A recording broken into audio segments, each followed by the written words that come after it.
Joining us now to talk about the market implications of the war between Israel and Iran, Marko Papic, macro and geopolitical analyst at BCA Research. So far, not even in the oil markets, not a huge effect at this point. What could that change, Marko? What would change that? Well, I think the only thing that really matters is Iran's level of willingness to interdict energy supply transiting through Straits of Hormuz. That is ultimately the only thing that investors are watching. So whether U.S. attacks, how Israeli attacks develop over the next several days, none of that really matters. What matters is Iran's response to it.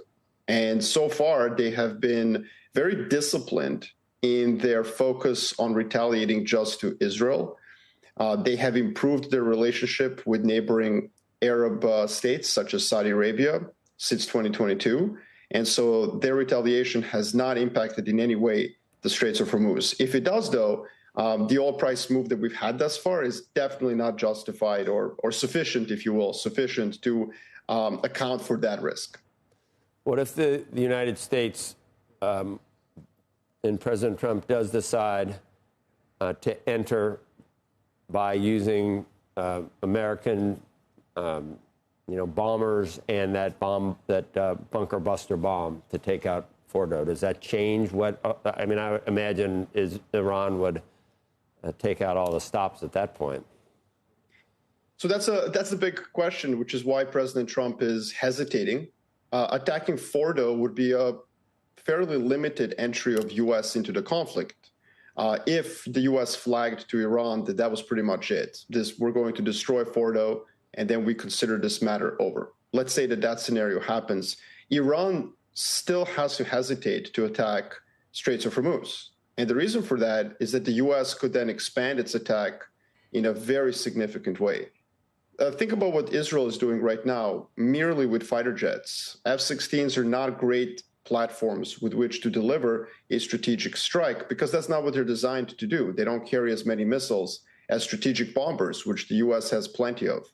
And so if the U.S. began to degrade Iran's energy infrastructure, its industrial infrastructure, its transportation infrastructure, food, and so on, it would really set Iran back by, a century. Iran has no way to defend itself.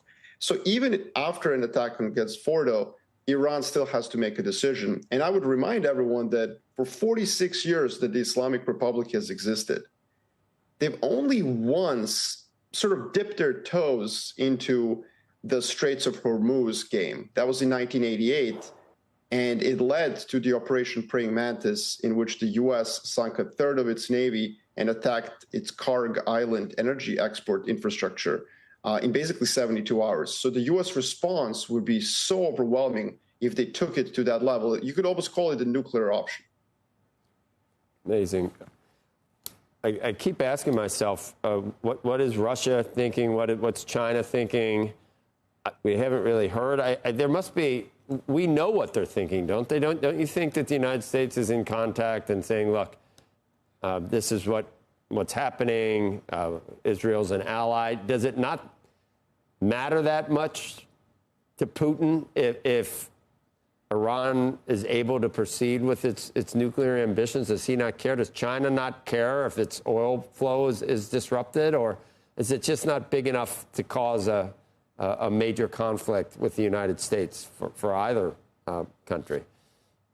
Well, there's just limited options for both of them. For China, it's actually paradoxical, and I keep telling this to my clients. In a way, American taxpayers are paying taxes and supporting the U.S. Fifth Fleet in the region, which then goes on to secure China's energy exports or imports. Yeah. If you think about it, China doesn't have a power projection capability. So it's the Fifth Fleet of the United States of America that actually protects China's access to the energy out of the Middle East.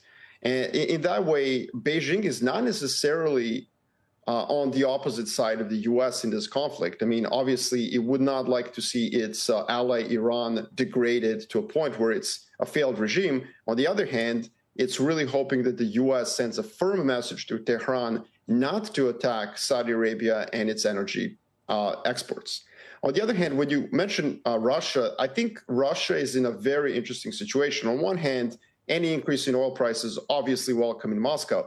The problem is that this conflict so far has shown the paucity of allying oneself with Russia. I mean, the S-300 surface-to-air missile was supposed to be a very sophisticated system, and Israel has navigated it fairly easily. So if you are considering aligning yourself with Russia and being in its sphere of influence, you really have to ask yourself, what's the worth of their alliance? Marko, that's really interesting. Back to the China point, though. Look, it's all just because oil is a global market, right? Even if it's China's oil from Iran that gets taken off the market, the global oil price goes up, so it impacts and affects everybody. It's part of the equation that has to be considered on every level.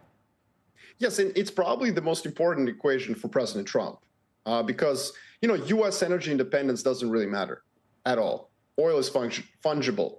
And as such, oil prices are going to rise everywhere, including in the U.S., if Iran moves to close the Straits of Hormuz. So President Trump has, two huge risks to consider here.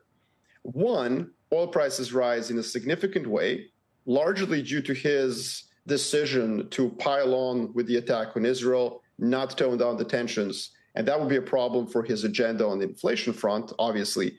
But the other issue is that President Trump and his cabinet should really study carefully regime change efforts in the Middle East. Over the past 20 years, not a single one of them led to a stable regime. You have the removal of Gaddafi in Libya, which in many ways contributed to the huge migration crisis in Europe. I mean, it's not like Libya is a great place to go on a beach vacation. Iraq, we all know what happened there. Afghanistan, where regime change ultimately led to regime coming back, which is the Taliban.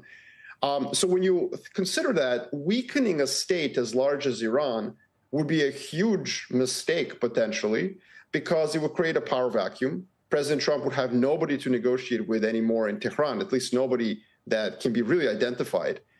This is unlikely to go smoothly if the United States takes the step where it really gets involved in a significant way. On the other hand, to be fair to President Trump, he could choose to do something very isolated, attack one facility out of many that has already been attacked by Israel, and then signal to Tehran, like, look, this is it. I consider this matter over. Let's now negotiate from this point onwards. It would be a huge risk for Iran to retaliate to such a limited U.S. attack by widening the conflict. And again, I just want to bring up 46 years worth of history of data where Tehran has hesitated to use that nuclear option of interdicting energy supplies, including, by the way, I would remind everyone watching this, from 1980 to 1988, 8-year war, 500,000 people died. Everybody was on Saddam Hussein's side. The United States and the Soviet Union both supported Iraq in that war. And Iran never took it to that level of interdicting energy supplies. And there's a reason for that.